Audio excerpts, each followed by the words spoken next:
everyone, Miss Bina here. So guess where I am? I am in a greenhouse. A greenhouse is a little house made out of this hard plastic, like windows, and a framing, something to frame it and keep it all together, just like a little house. But it is a little house for growing plants. So it's a really fun place, and I wanted to show you around a little bit and see what's going on in our greenhouse. So here's a little tour of our greenhouse.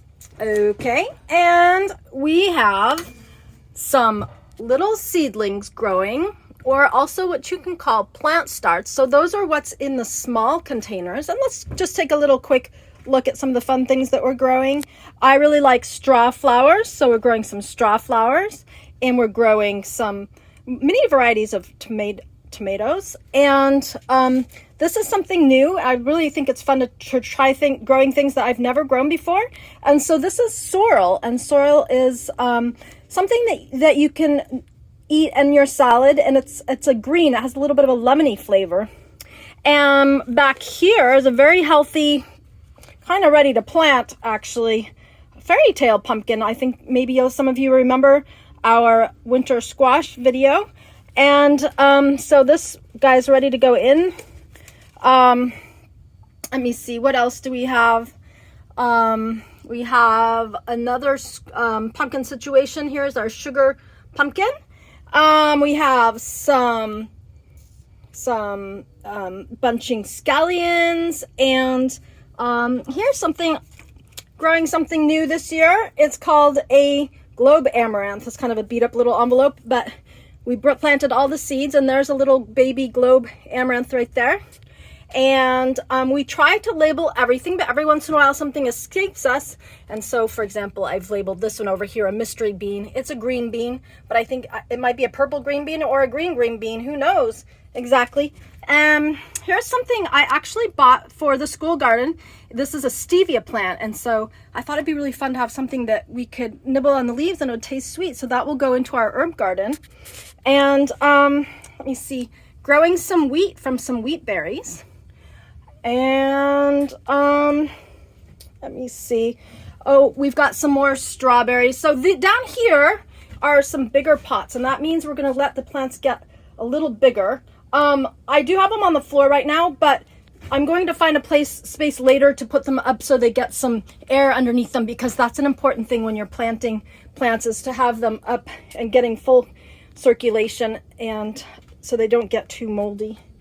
Then for things in the greenhouse that we want to keep a little bit longer, we have this setup.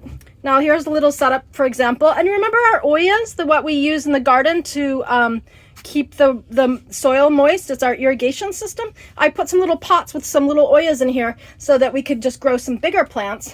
And we planted, for example, these tomatoes back in January, and they already have some flowers. So we will look forward to some tomatoes very soon. Anyways, today we're going to plant a plant, so let's get started on planting a little seedling.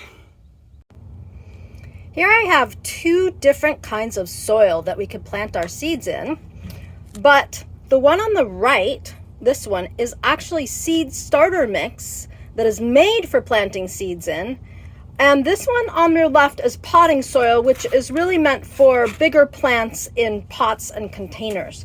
So the difference is, you can kind of see it already, is this is darker and denser.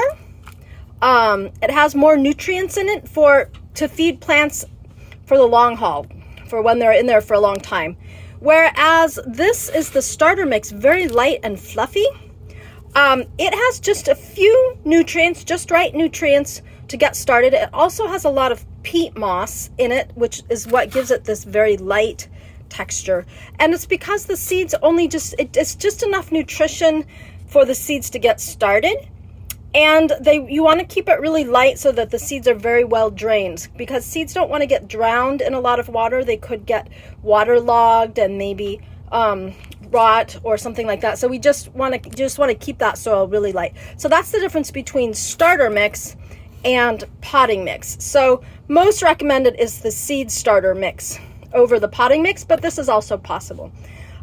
You don't want to use soil from the garden, because that can introduce all kinds of pests and molds and other problems. So anyway, that's a little thing. a little show and tell about the soil we use for starting plants.